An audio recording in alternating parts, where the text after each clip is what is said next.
Scanning for audio. Hello and welcome to a Tin Dog podcast. Now, this time I'm trying my new on-location kit, which will allow me to talk to you directly. I hope you don't mind saying a microphone in shot, but I can't really see there being a problem. So this is nicely handheld, but I just want to do, well, quickly test the kit and talk to you directly. So what are we discussing now? We're talking about the Lost Stories. We're talking about 7.2, Daleks, Genesis of Terror. Ask yourself a question. How many times have you bought Genesis of the Daleks? Think about it. You might have watched it on TV when it was on, possibly. But if you're even my age, the chances are you saw maybe as a repeat. And then you bought the Target novelisation, version number 1. You also got the LP, the album. Remember albums? Ah, yes. Lovely vinyl affairs. Now, you got the vinyl, you got that, and then eventually the VHS came out, which you wore to death. You played that till it was crackly and you had to alter the tracking every time you went into it, but that was the VHS. Now, it came with a Sontaran Experiment, lovely box set, and that was cool. And then, eventually, the tape came out. Yes, the cassette tape. I know you bought that as well. You bought that with Slipback. Very exciting. The tape was basically just, the album that you already owned. Again, I'm sure there was a Laserdisc at some point, which you didn't buy because you're not that kind of a person. But then again, beyond that, came the DVD. And of course, there's the Blu-ray. So you've bought it 400 times. That's my estimation. Oh, also you've bought the Target novelisation 3 times because you keep finding it in second-hand bookshops or people just keep giving it to you. Well, here's your chance to own it yet again. Except it's not. You think, because you're so used to like some sort of Pavlovian response, going, I must own every episode, every time that Genesis of the Daleks gets repeated, I must own it. I must own every version. It's built into it. It's literally part of our DNA. This is a release from Big Finish. And because that's our trigger response to this story, because of course it's nearly always voted best story ever, and it is a cracking story, let's face it, they've released it again. Except they haven't. We've probably bought this without thinking that it's, I don't know, the original version, which it kind of is, ish. Let's look at the synopsis. In a paved garden outside Time, the Doctor is presented with an awful prophecy, the conquest of all times by the Daleks. To prevent this terrible fate, the Time Lords have decided on a radical course to weaponise time themselves and destroy the Daleks before they were ever created. And they want the Doctor to carry out this extraordinary task! Exclamation mark. Should have been shouted, I guess. Soon he and his companions, Sarah Jane and Harry, are in a battle-ravaged planet Skaro, where a war is raging for centuries. The war is now waged between teenagers using the last surviving weapons. Everything is desperate, but the college chief science officer has a new weapon that he thinks might just change everything. Standard stuff. Par for the course. It's, well, it's Genesis of the Daleks. Here's where it varies. Disc 1, full cast version of Terry Nation's first draft of episode 1 of Genesis of the Daleks, with Nick Briggs providing the stage directions. Yeah, we'll get back to that in a minute. Plus readings by individual cast members of the storylines for the other episodes. Disc 2, BBC broadcaster and journalist Samira Ahmed interviews Philip Hinchcliffe. Now this is where it starts getting weird. Basically, you've got a full performance of story 1. Episode 1. But what you've got here is a piece of archive gorgeousness. You've got the very first draft, and as even Nick Briggs says, it's complete with spelling mistakes and all sorts. Now, obviously, they've corrected the spelling mistakes. No one wants Daleks with an R and that kind of thing.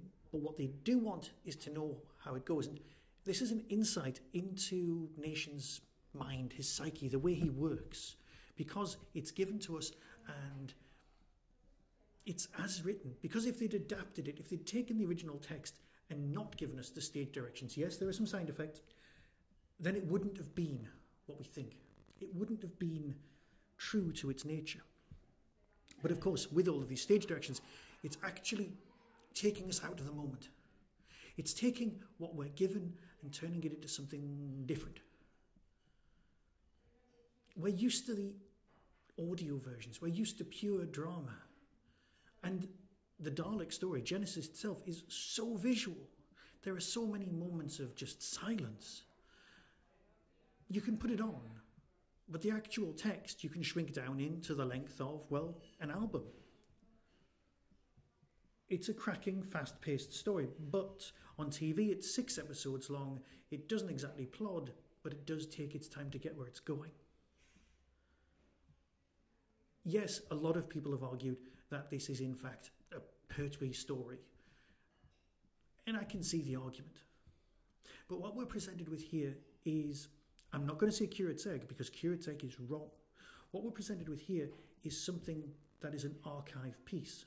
If you're just turning up to hear an original version of Genesis of the Daleks, you may be disappointed because even the sound quality of Sarah, Harry and Tom sounds a little bit nowhere near as good quality as usual. Not quite sure what was going on. Nobody's phoning it in, but it just sounds a bit more muffled, like a next generation copy, or I don't really know. And of course you only get episode 1. You get episode 1 read through, and then you get the breakdowns of what happens in each one. And it is interesting from a writer's point of view to know what this is, to know what these breakdowns are, what they sound like. But that's all they are. You'll listen to it once.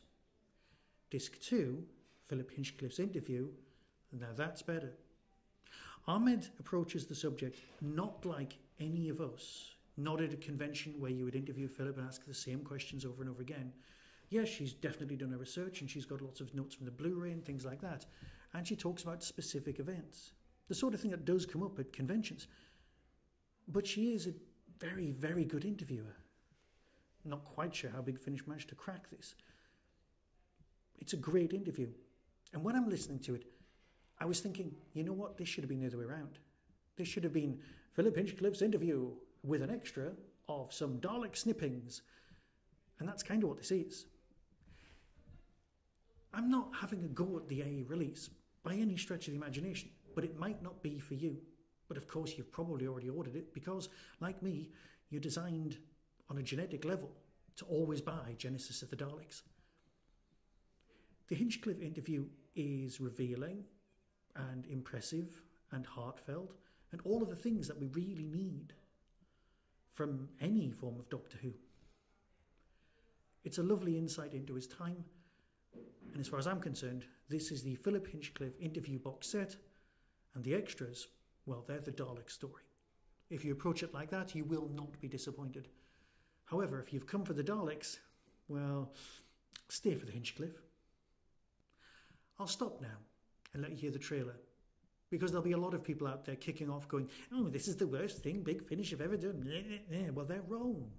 It's an archive piece. It's not meant to be the same normal stuff. See it for what it is. Here's the trailer and decide for yourself. Until next time, be seeing you. From Big Finish Productions, The Worlds of Doctor Who, The Lost Stories. We dislike ordering you into a mission that is virtually a death sentence. Death sentence. Daleks, Genesis of Terror. How am I to be involved? We wish you to enter the time circle and return to Skaro. Not my favorite planet. The TARDIS is in limbo. She materializes in a garden where a Time Lord is waiting for me. He directs me to go to Skaro at a time before the Daleks have evolved to try and stop their creation. The Time Lord gives me a bracelet to transport me, Harry and Sarah to Skaro. And we arrive in the middle of a war between the Kaleds and the Thals. The Doctor speaks with compassion. It seems even the dead have a part to play in this war. propped up to make it appear that the trench is fully manned. Doctor, Harry, have a look at this. In seconds, the Thal troops are leaping over the sandbags and dropping into the trench. Some have bayonets fixed to their rifles. Finally, they're fighting with whatever they can get hold of. They'd eventually have to resort to swords, bows and arrows. Out of the gloom glides a machine. A primitive Dalek. Much to the satisfaction of Davros. Exterminate! Big Finish, for the love of stories.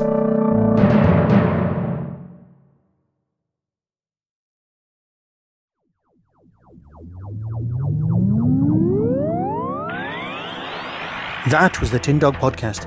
Everything discussed is the intellectual property of others. No infringement is intended. For early access to reviews, follow the show on YouTube or Twitter @Tin Dog Podcast. To contact the show, email tin-dog@hotmail.co.uk. The Tin Dog Podcast is a founder member of the Doctor Who Podcast Alliance.